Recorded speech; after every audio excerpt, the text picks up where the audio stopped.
الحمد لله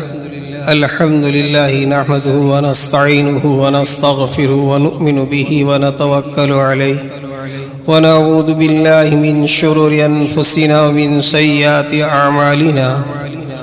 من يهده الله فلا مضل له ومن يضلله فلا هادي له ونشهد أن لا إله إلا الله وحده لا شريك له ونشهد أن سيدنا ومولانا محمدا عبده ورسوله أرسله بالحق بشيرا ونذيرا وداعيا إلى الله بإذنه وسراجا منيرا وصلى الله تعالى عليه وعلى آله وأصحابه وبارك وسلم تسليما كثيرا كثيرا أما بعد عن النواس بن سمعان رضي الله تعالى عنه قال سألت رسول الله صلى الله عليه وسلم عن البر والإثم فقال البر حسن الخلق والإثم ما حاك في صدرك وكرهت أن يطلع عليه الناس. ونبي موسى رضي الله تعالى عنه أن رسول الله صلى الله عليه وسلم قال لا يصيب عبدا نكبة فما فوقها أو دونها إلا بذنب ويعفو الله عنه أكثر. وقرأ وما أصابكم من مصيبة فبما كسبت أيدي الناس ويعفو عن كثير او کما قال النبی صلی اللہ علیہ وسلم. بزرگان محترم، اس وقت آپ حضرات کی خدمت میں دو حدیثیں نبی پاک صلی اللہ علیہ وسلم کی مبارک فرامین میں سے پڑھی ہیں. ان احادیث میں نبی پاک صلی اللہ علیہ وسلم فرماتے ہیں کہ گناہ کیا ہیں اور نیکی کیا ہیں، یعنی گناہ کسے کہتے ہیں اور نیکی کسے کہتے ہیں. تو حضرت نواس ابن سمعان رضی اللہ تعالیٰ عنہ فرماتے ہیں کہ میں نے نبی پاک صلی اللہ علیہ وسلم کی خدمت میں جا کر عرض کیا کہ یا نبی اللہ، نیکی اور گناہ کس چیز کا نام ہے؟ تو نبی پاک صلی اللہ علیہ وسلم نے فرمایا کہ اے سمان، نیکی نام حسن الخلق، یعنی اچھے اخلاق سے پیش آنا، لوگوں کے ساتھ حسن سلوک کرنا، خندہ پیشانی سے پیش آنا، ہنستے ہوئے چہرے سے پیش آنا، یہ سب سے اونچی اور سب سے بہتر نیکی ہے. پھر میں نے پوچھا کہ گناہ کسے کہتے ہیں؟ تو آپ صلی اللہ علیہ وسلم نے فرمایا کہ سمان، گناہ نام اس چیز کا ہے کہ ما حاک فی صدرک، جب تو کوئی کام کرے اور وہ کام تیرے دل کو بے چین کر دے، اضطراری کیفیت پیدا ہو جائے، تیرے اندر غم چھا جائے اور تو حزن و ملال کا شکار ہو جائے، تو سمجھ کہ یہ گناہ کا کام ہے. اور دوسری گناہ کی علامت یہ ہے کہ کوئی ایسا کام تو کر کہ جس کام کے اوپر لوگوں کو اطلاع ہو جائے، لوگوں کو معلوم ہو جائے تو اس سے اچھا نہ لگے اور تو اس کو ناپسند کرتا ہو، تو یہ بھی گناہ ہے. تو خلاصہ اس حدیث کا یہ ہے کہ نیکی میں سے بہتر نیکی یہ ہے کہ آدمی لوگوں کے ساتھ حسن معاملات کرے، اچھے معاملات کرے، اچھے اخلاق سے پیش آئے، یہ سب سے بڑی نیکی ہے. اور گناہ یہ ہے کہ شریعت کے اندر جس چیز کی وضاحت نہیں کی ہے کہ یہ گناہ ہے، لیکن آدمی کے اندر نور ایمان ہے اور ایمان کا نور اس کے سینے میں ہے، تو آدمی جب کوئی گناہ کرتا ہے تو سب سے پہلے اس کے دل کے اندر ایک قسم کا صدمہ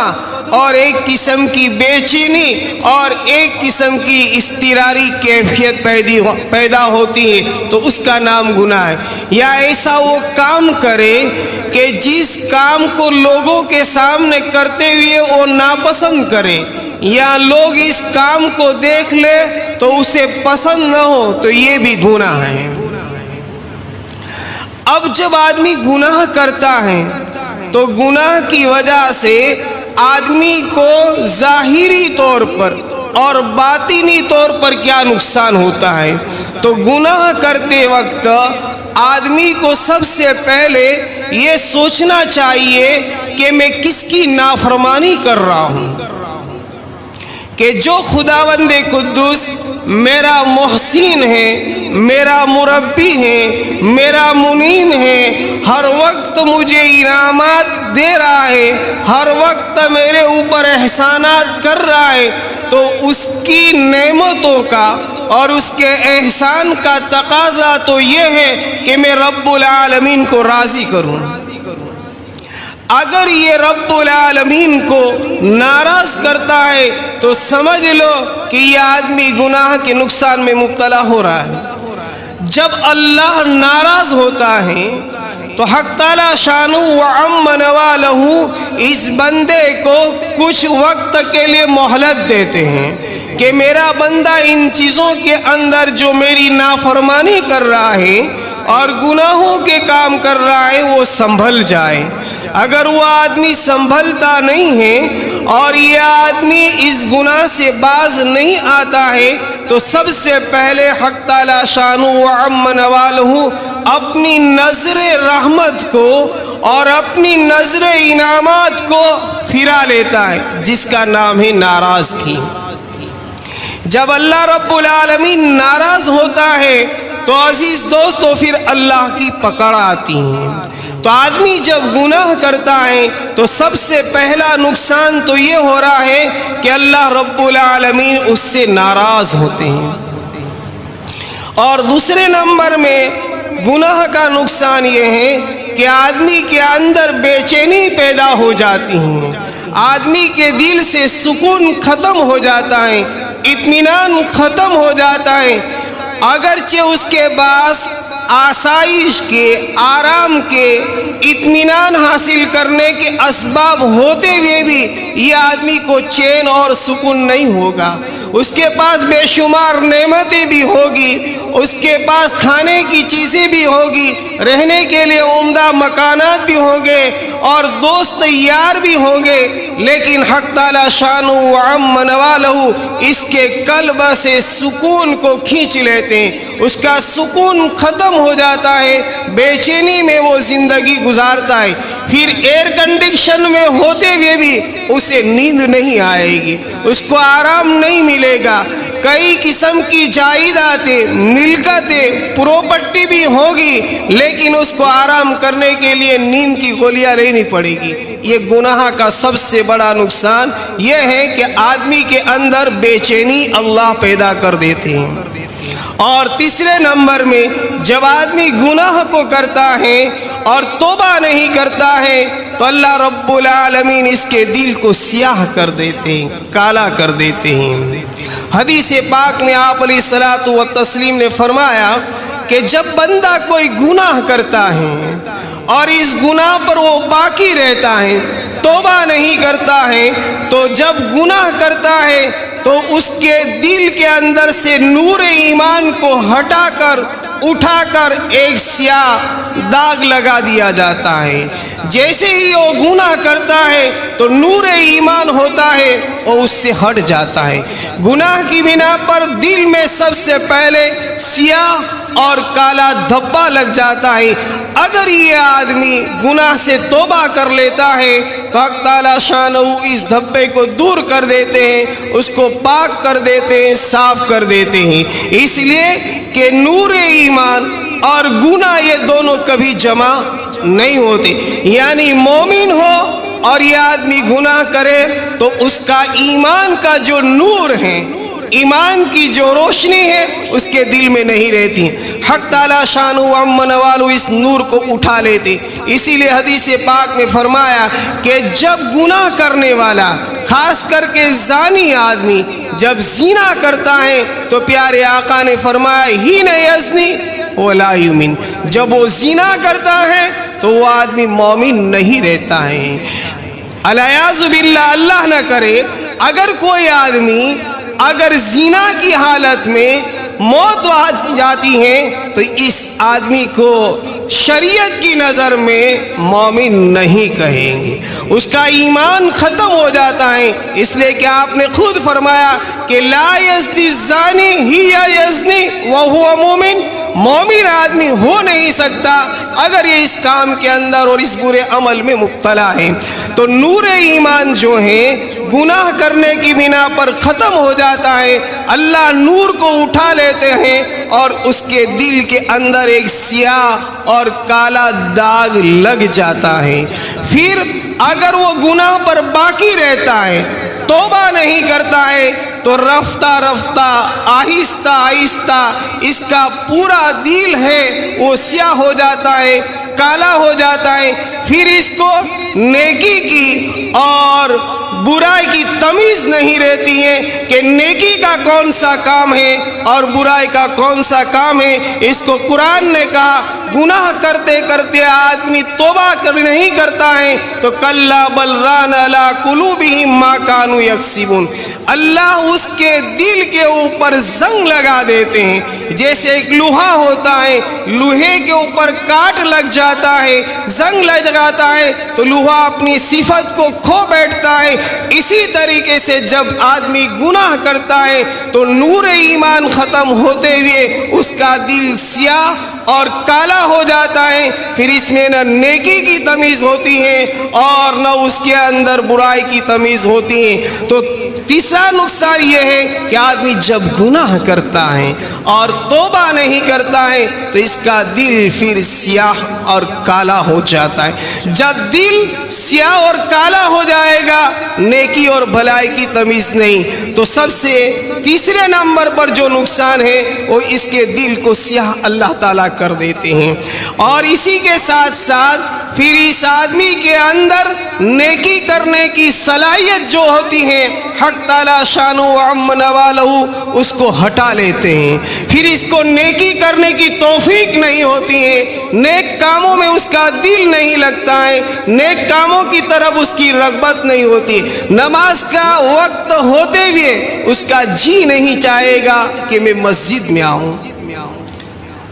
دعا کا وقت ہے، دعا کے وقت حاضر ہوا ہے، اس کا جی نہیں چاہے گا کہ میں دعا کروں، بلکہ پھر اس کا حال یہ ہو جائے گا کہ اگر کسی وجہ سے وہ مسجد میں بھی آ گیا اور کسی وجہ سے بھی وہ نیک کام کے اندر داخل ہو گیا تو دل کے اندر اس کو بے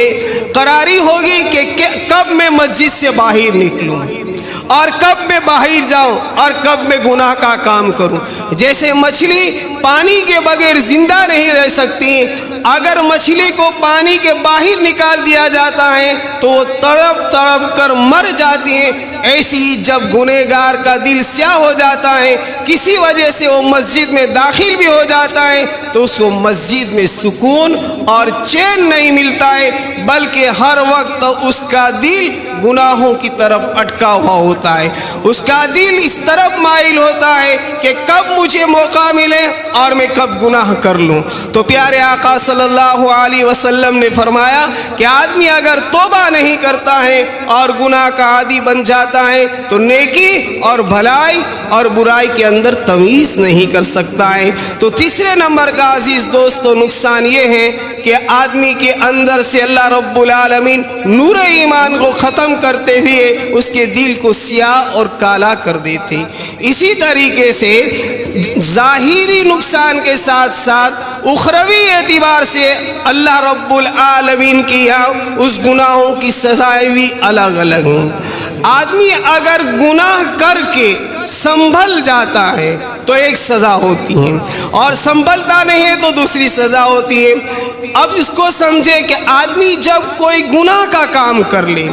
اس سے کوئی غلطی سرزد ہو جائے، اپنے خالق اور مالک کی نافرمانی ہو جائے اور آدمی اس گناہ سے باز آ جاتا ہے، اس گناہ سے توبہ کر لیتا ہے، تو سمجھ لو کہ یہ اس کی آزمائش تھی۔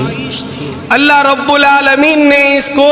آزمایا، اس نے توبہ کر لی تو سمجھ لو کہ یہ آدمی نیک بن گیا۔ اور اگر سنبھلا نہیں اور شکوہ شکایتیں کرنے لگا اور اللہ رب العالمین کی شکایتیں کرنے لگا اور پھر اس گناہ کے اوپر مصر رہا، تو پھر اس گناہ کو کہیں گے گناہ کی سزا میں نقیر، کہ اللہ کی اس پر پکڑ اب آ رہی ہے، توفیق توبہ نہیں ہو رہی ہے اور یہ سنبھل نہیں رہا ہے اور روزمرہ گناہوں میں ڈوبتا جا رہا ہے، اور پھر اس پر حالات آتے ہیں تو شکایت کرتا ہے، بجائے یہ کہ توبہ کرتا، بجائے یہ کہ اللہ کی طرف سے پکڑ ہے یہ سمجھتا، بلکہ وہ شکوہ شکایت کرنے لگتا ہے، تو سمجھ لو کہ اب اس کی پکڑ آ رہی ہے۔ اور جتنے بھی انسان جب گناہ کرتے ہیں تو حق تعالیٰ شانہ ان کو موقع دیتے، لیکن وہ سنبھلتے نہیں ہیں، تو پھر حق تعالیٰ شانہ ان گناہوں میں پکڑتے ہیں۔ جیسے قرآن میں ایک جگہ کہا فَكُلًّا أَخَذْنَا بِذَنبِهِ، کہ ہم نے ان قوموں کو جو اس امت محمدیہ کے پہلے گزری ہے، ان کو ہم نے پکڑا ہے اور ان کو عذاب دیا ہے، تو گناہوں کے سبب سے۔ کیسا عذاب دیا؟ تو کہیں فرمایا حق تعالیٰ نے فَمِنْهُمْ مَنْ أَرْسَلْنَا إِلَيْهِ حَاصِبًا وَمِنْهُمْ مَنْ أَخَذَتْهُ الصَّيْحَةُ وَمِنْهُمْ أَغْرَقْنَا، کہ ہم نے ان لوگوں کو پکڑا کہ جب انہوں نے گناہ کرتے کرتے اپنے دلوں کو سیاہ کر دیا، توبہ نہیں کیا، تو پھر کیسے پکڑا ہم نے؟ کہ ان کے اوپر ہم نے ہواؤں کا طوفان بھیجا، آسمانوں سے پتھر برسائے۔ حق تعالیٰ شانہ وعم نوالہ نے قوم عاد جب گناہوں سے باز نہیں آئی، گناہ کرتے رہے، انبیاءوں کی نافرمانی کرتے رہے، انبیاءوں کی ہدایت پر عمل نہ کیا، تو حق تعالیٰ شانہ وعم نوالہ فرماتے فَأَرْسَلْنَا إِلَيْهِ حَاصِبًا، ہم نے ان کے اوپر آسمان سے طوفان برسا دیا، تیز و تند ہوا بھیجی، اور پھر ان کے اوپر مسلسل 7 دن اور 8 راتیں ان کے اوپر مسلسل طوفان ہوتا رہا، آسمانوں سے پتھر برستے رہے، ہم نے اس طرح ان کو پکڑا گناہ سے، اس طرح۔ پھر حق تعالیٰ شانہ فرماتے ہیں کہ اسی طریقے سے ہم نے قوم سمود کو پکڑا کہ جب انہوں نے توبہ نہیں کی، باز نہیں آئے، تو فَأَخَذَتْهُمُ الصَّيْحَةُ، ہم نے ایک فرشتوں کی چیخ سے پکڑا اور ان کو زمین پر دے مارا۔ اسی طریقے سے فرعون کو ہم نے غرق کر دیا، قارون کو زمین میں دھسا دیا۔ جب گناہ کرتے کرتے یہ لوگ عادی بن جاتے ہیں اور گناہوں سے باز نہیں آتے تو ہماری پکڑ پھر اسی طرح ہوتی۔ اسی لیے نبی پاک صلی اللہ علیہ وسلم نے ماں عائشہ رضی اللہ تعالی عنہ کو فرمایا یا عائشہ ایاکی و محقرات الذنوب فإن لها من اللہ طالبا، اے عائشہ چھوٹے چھوٹے گناہوں سے بھی بچنا، بڑے گناہ کی بات تو بہت دور، لیکن ماں عائشہ کو نصیحت کرتے ہوئے نبی پاک صلی اللہ علیہ وسلم نے ہم امتیوں کو نصیحت کیے۔ وہ تو امہات المومنین تھی، گناہوں کا ان سے تصور ہی نہیں ہو سکتا، اس کے باوجود صغیرہ گناہوں سے بچاتے ہوئے پیارے آقا صلی اللہ علیہ وسلم نے اپنی چہیتی بیوی حضرت عائشہ سے کہا یا عائشہ ایاکی و محقرات الذنوب، تو چھوٹے چھوٹے گناہوں سے بھی بچنا۔ کیوں؟ فإن لها من اللہ طالبا، اس لیے کہ چھوٹے گناہوں پر بھی اللہ کی پکڑ ہو سکتی ہے، اور اللہ رب العالمین پکڑتے ہیں تمہیں معلوم نہیں ہوتا۔ سنستدرجهم من حیث لا يعلمون واملی، میری پکڑ بہت سخت ہوتی ہے لیکن میں آہستہ آہستہ انہیں ڈھیل دیتا ہوں، اور جب میں پکڑتا ہوں تو ان قیدی متین، میری پکڑ بھی بہت مضبوط ہوا کرتی ہے۔ تو ایک تو سزا ہے جس کو نکیر کہتے، اور دوسرا ہے گناہ کی سزا بطور تدبیر کے ملتی ہیں۔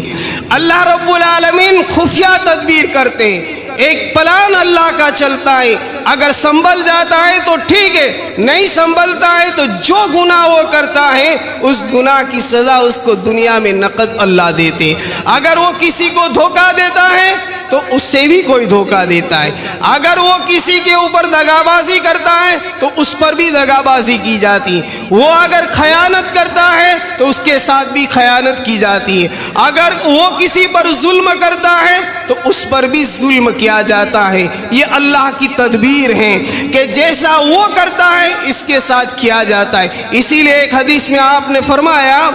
کہ ان العبد لا یصیب، کہ کسی بندے کو کوئی نقصان نہیں پہنچتا ہے، فما فوقہ او دونہ الا بذنب، نہ چھوٹا نقصان اور نہ بڑا نقصان مگر یہ ہے کہ وہ اس کے کرتوت کی بنا پر اور اس کے گناہ کی بنا پر ملتا ہے۔ اور آگے حدیث میں آپ نے فرمایا وَيَعْفُ اللَّهُ عَنْهُ أَكْثَرُ، اور اللہ رب العالمین جو دنیا میں سزا دیتا ہے وہ تو بہت کم سزا دیتا ہے، بہت کم پکڑ کرتا ہے، ورنہ بہت سے گناہوں کو تو معافی فرما دیتا ہے۔ اس کو ایک آیت میں حق تعالیٰ فرماتے ہیں وَمَا أَصَابَكُم مِّن مُّصِيبَةٍ فَبِمَا كَسَبَتْ،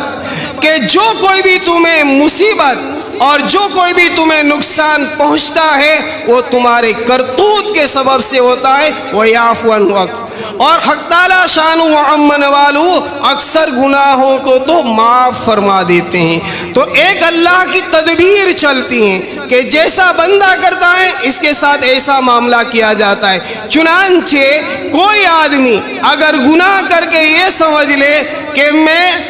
گناہ کر کے چھوٹ گیا ہوں تو عزیز دوستو یہ اس کی عقل کا دھوکہ ہے۔ اللہ کی تدبیر اس کے ساتھ آہستہ آہستہ چلتی ہیں اور پھر اس پر اللہ کی پکڑ آتی ہے۔ چنانچہ ایک قصہ لکھا ہے کہ مصر کا ایک بادشاہ تھا جس کا نام تھا احمر بن طولون، بہت بڑا بادشاہ۔ ایک مرتبہ وہ اپنے محل کے قریب سے حوض کے قریب سے نکلا تو ایک بچہ اس کو گرا پڑا ملا۔ مطلب میں یہ ہے کہ بچہ کوئی اس کو ڈال گیا تھا۔ عام طور پر جب لوگ غلط کام کرتے ہیں، حمل ٹھہر جاتا ہے تو بہت سی مائیں تو نہیں کہلانے کے لائق، جب حمل ہوتا ہے تو کہیں بچے کو ڈال دیا کرتی ہے۔ تو اس زمانے میں بھی ایسا ہی ہوا کہ بچے کو ایک حوض کے قریب ڈال دیا۔ جب بادشاہ وہاں سے نکلا تو دیکھا کہ ایک بچہ پڑا ہوا ہے۔ اس بچے کو احمد بن طولون نے اٹھا لیا۔ جب اٹھا لیا اس کے بعد اس کی تربیت کی اور اللہ رب العالمین نے اس کو عقل اور فہم اور فراست اور بصیرت بہت عطا فرمائی تھی، بہت ہوشیار، خداداد صلاحیتوں کا بہت بڑا مالک تھا۔ اب یہ بچہ جب بڑا ہوا تو یہ بادشاہ کا بہت مقرب اور قریب بن گیا، چونکہ ظاہری طور پر بھی اور باطنی طور پر بھی اس کے اندر بہت سی صلاحیتیں تھیں، تو بادشاہ نے ان کو اپنا وزیر خاص بنا لیا، اپنا خاص آدمی بنا لیا۔ جب ان کا انتقال ہونے کے قریب آیا بادشاہ کا تو بادشاہ نے اپنے بیٹے کو بلایا جس کا نام ابو الجیش تھا، اور بیٹے کو اس بچے کو حوالے کر دیا جس کا نام احمد یتیم تھا، اور اپنے بیٹے کے حوالے کر دیا۔ پھر بادشاہ کا انتقال ہو گیا تو بیٹے نے ایک مرتبہ اس لڑکے کو احمد یتیم نامی کو بلایا، چونکہ ان کے اندر بہت سی صلاحیتیں تھیں اور اپنے ابا کا بہت مقرب اور قریب تھا، تو بادشاہ کے بیٹے نے بھی چاہا کہ میں بھی ان کو اپنے قریب بنا لوں، اور یہ ہے کہ ان کو بھی میں کوئی منصب اور کوئی عہدہ دوں تاکہ زمام وقت اور وقت کی حالات کو یہ بھی سنبھالنے سیکھ جائے۔ تو ابو الجیش نے بادشاہ کے بیٹے نے اس کو بلایا اور کہا کہ میں آپ کو ایک منصب دینا چاہتا ہوں، ایک عہدہ دینا چاہتا ہوں، اور آپ کو میرے باپ کی طرح قریب کرنا چاہتا ہوں۔ جیسے میرا باپ نے آپ کو قریب رکھا تھا اسی طرح میں بھی آپ کو قریب رکھنا چاہتا ہوں، لیکن میری ایک شرط ہے، اور یہ ہے کہ جب میں کسی کو اپنے قریب کرتا ہوں تو صاف صاف بات کہہ دیتا ہوں کہ میرے ساتھ وہ کوئی دھوکہ دہی کا معاملہ نہ کرے، خیانت کا معاملہ نہ کرے، غداری کا معاملہ نہ کرے، چپکے سے کوئی غلط کام نہ کرے۔ اگر ان صفات کے ساتھ آپ اگر کام کرنا چاہتے ہیں تو میں آپ کو اپنا قریب اور مقرب بنا لوں گا۔ اس احمد یتیم نے کہا کہ ٹھیک ہے، میں کوشش کروں گا۔ پھر بادشاہ نے اس کو پورے حشم خدم اور پوری بادشاہت کی نگرانی اس کے حوالے کر دی اور کہا کہ آپ اس کا دھیان رکھو اور نظم و نسق میں تعاون کرو۔ کچھ ہی دن کے اندر اس آدمی نے وہ کام کر کے دکھلایا کہ بادشاہ کے دل کے اندر وہ احمد یتیم کی محبت پیوستہ ہو گئی۔ ان کی خداداد صلاحیتوں سے اتنا فائدہ ہوا کہ ابو الجیش نے پھر اپنے خانگی اور پرسنل کاموں میں بھی قریب تر کر لیا، اور جہاں وہ رہتا تھا وہاں کی خانگی چیزوں کا پر بھی ان کو امیر اور محافظ متعین کر دیا۔ تو ایک دن کہا انہوں نے کہ میرے فلاں کمرے میں جہاں پر میری باندھی رہتی ہیں وہاں پر میرا ایک موتی ہے، آپ اس موتی کو لے آئیے۔ جب وہ احمد یتیم اس موتی کو لینے گیا تو جو بادشاہ کی چہی تھی اور قریب والی باندھی تھی وہ کسی خادم کے ساتھ غلط حالت کے اندر مل گئی۔ اب جب وہ غلط حالت میں باندھی ملی، احمد یتیم نے اس کو اس غلط حالت میں دیکھا، فوراً وہاں سے موتی لے کر نکلنا چاہا تو جو غلط حالت میں وہ مبتلا تھی وہ آدمی تو چلا گیا، اور پھر اس کنیز نے اور باندھی نے احمد یتیم کے ساتھ وہ معاملہ کیا کہ اس کے ساتھ ملوث ہو جائے اور غلط کام کرنے لگے۔ لیکن چونکہ وہ بادشاہ کا مقرب تھا، خداداد صلاحیت ہی تھی، اس نے وعدہ کیا تھا کہ میں امانت داری سے کام کروں گا، تو کب اس کے وہ ہاتھ میں آ سکتا۔ اس کنیز سے اپنی جان چھڑوا کر وہ چلا گیا اور پھر وہ موتی بادشاہ سلامت کو دے دیا۔ اب وہ باندھی ڈرنے لگی کہ یہ بادشاہ کا مقرب آدمی ہے، اگر اس نے میری اطلاع کر دی اور خبر بادشاہ کو کر دی تو بادشاہ مجھے قتل کر دیں گے۔ اس سے پہلے کہ وہ میری خبر دے میں بادشاہ کو جا کر احمد یتیم کے بارے میں کہہ دوں کہ میری عزت پر انہوں نے داغ لگانا چاہا اور میری عزت پر حملہ کرنا چاہا، اس لیے میں آپ کے پاس آئی ہوں۔ اور روتی ہوئی وہ آئی، بادشاہ نے سب دیکھ لیا۔ پھر احمد یتیم کے ساتھ جو معاملہ کرنا تھا انشاءاللہ آئندہ کہیں گے۔ اللہ رب العالمین ہمیں بھی گناہوں سے بچنے کی توفیق نصیب فرمائے۔ وآخر دعوانا